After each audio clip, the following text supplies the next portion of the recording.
Last October, I did something a little unconventional. I photographed my own wedding. It's definitely not something I'd recommend to everyone, especially on such an important day, but for us, it worked out better than I could have imagined. And while our situation was unique, many of the planning strategies, gear choices, and lessons I learned can be applied to all kinds of shoots. We got engaged at the end of August and knew we wanted a fall wedding, but we didn't want to wait until the next year. That left us with just over a month to plan everything before October 6th. Because of that tight timeline, finding a photographer who matched our style and was available was nearly impossible. Most wedding photographers book months or even a year in advance. And beyond that, photography has always been a huge part of my life.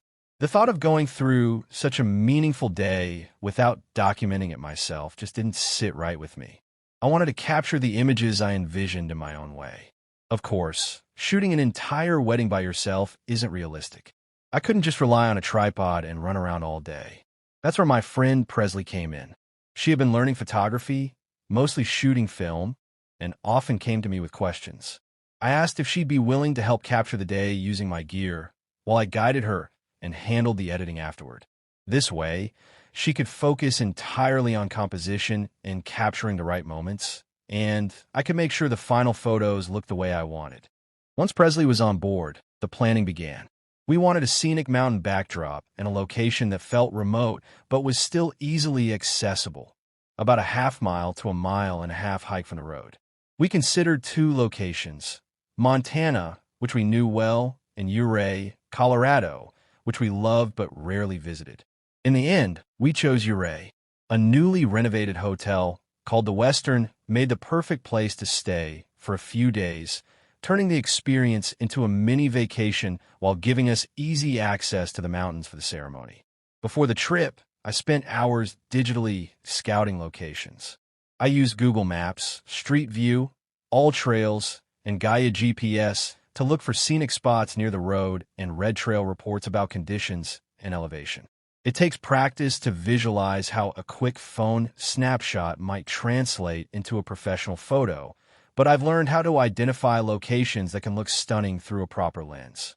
I narrowed down several promising trails and saved them for when we arrived. We got to Ouray a few days early to finalize everything.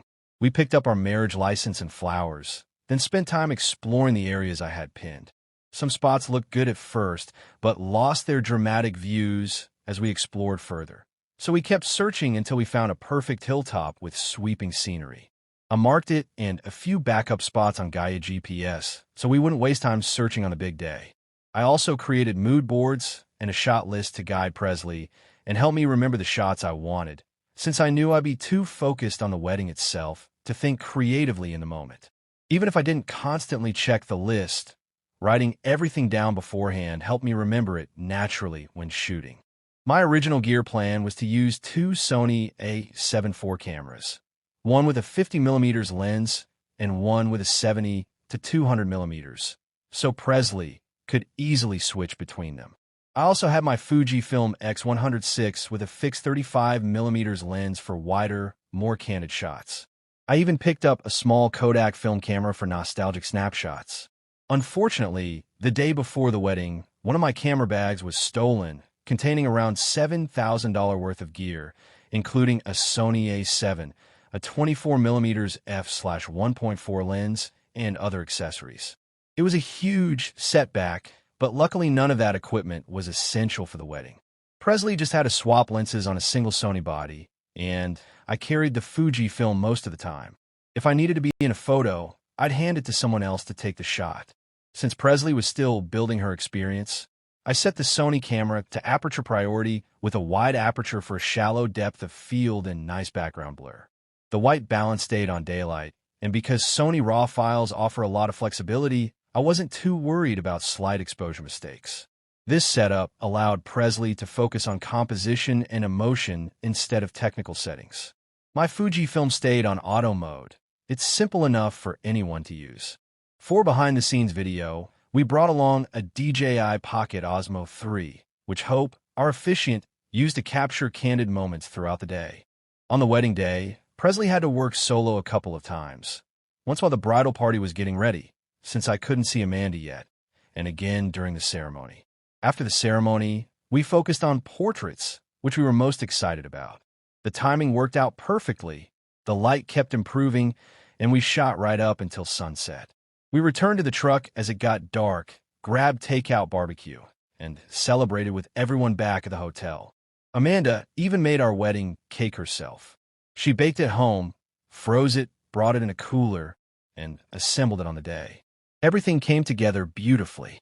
Photographing your own wedding isn't something I'd normally recommend, but in our case, it turned out better than we ever expected. We wouldn't change a thing about how we planned or how the day unfolded. It was truly perfect.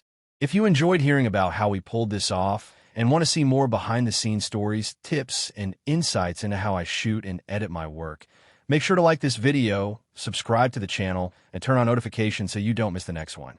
I'll be sharing more from my travels, including how I captured and edited portraits on a recent trip to Ecuador. You won't want to miss it.